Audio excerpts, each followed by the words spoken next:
War in Gaza, to start with, was a perfectly reasonable response to the horrors of October 7th. I've been to Gaza since I went with the IDF. You've got tens of thousands of civilians murdered. The real crime in Gaza is killing people who did nothing wrong. But no one can say it because you have to be like, oh no, but really, October 7th... I don't know. Do you believe in Israel's right to exist? Would you consider yourself a Zionist in that narrow definition? What does that mean, a right to exist? If that's I'm in no sense a Zionist. Lebanon has a right to exist. Gaza had a right to exist. The clip captures a moment where Tucker Carlson clearly isn't pleased after she tries to reposition herself by claiming she's been critical of Israel as well.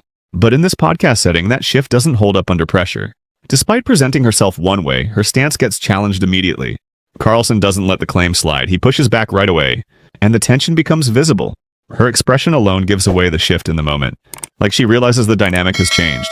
What follows is a sharp exchange that quickly turns into a one-sided dismantling, and it's exactly the kind of moment anybody who criticizes Israel is vulnerable to being called anti-Zionist or anti-Semitic, and that's conflation by the exact people you've just been talking about, in the kind of firmament of political discussion. Do you think that's a good faith response or a tactic?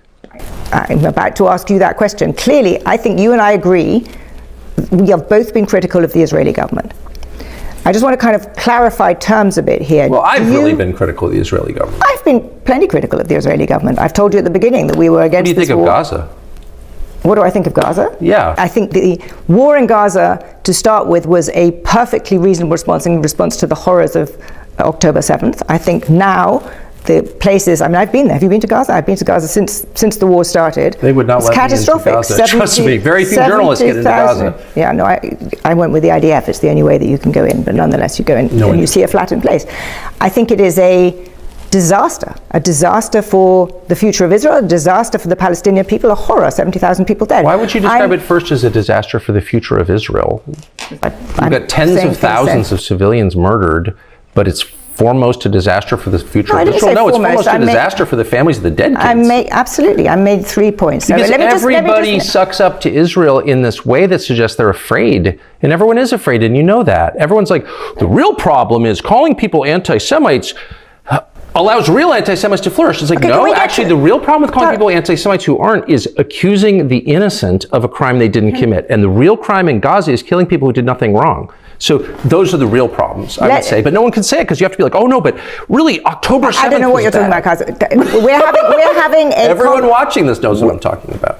The segment shows a journalist stepping into the conversation with a calculated approach, trying to ease into agreement before steering things toward a familiar trap built around loaded labels and yes or no positioning. The goal seems to be extracting a clean, controversial answer by framing the discussion in a very specific way. But instead of accepting the setup, Carlson shifts the ground entirely. Rather than playing along, he pauses the conversation and starts questioning the assumptions behind the language itself, asking what those terms actually mean and where they come from. By doing that, he breaks the structure of the trap instead of responding within it. As the exchange unfolds, her strategy loses momentum because it relies on him accepting the framing, which he refuses to do. The tension builds as she tries to pull him back into that narrow lane, but he keeps expanding the conversation beyond it. The moment ends up highlighting the clash between forcing a predefined narrative and stepping outside of it altogether. Are critical of the government of Israel. Do you believe in Israel's right to exist? Would you consider yourself a Zionist in that narrow definition? What does that mean, a right to exist? The existence of the political state of Israel as but it has existed. A right, what does that mean? That you think it should continue in its existence as a state right now. So you do not agree with Iran, for example. Well, let me just ask, since you asked me the question, it's fair for me to get you to define the term so I can answer it. You've asked 2 questions. The first was, do you believe Israel has a right to exist? And the second question was, do you believe Israel should continue to go on as a nation state? And those are very different questions. So I often hear the phrase... Having been created as a political entity in 1948, does it have a right to exist? Is that what you're asking?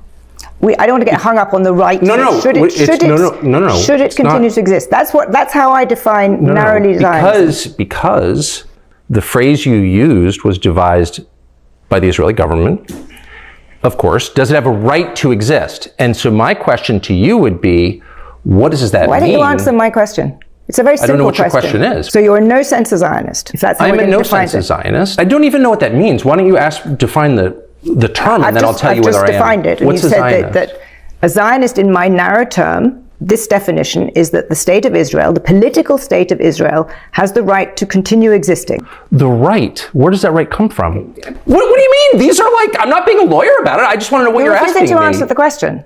Because I don't know what you're asking me. Let's go to the third. Wait, no. I think a lot. You don't want to define your question, and I don't know why. Does Britain have a right to exist? Does the United States have a right to exist?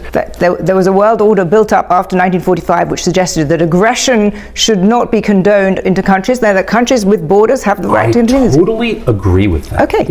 Which is why the first thing that Israel did within 2 weeks of this war starting, which is supposedly existential for them, was take southern Lebanon, take someone else's country, as they have done repeatedly.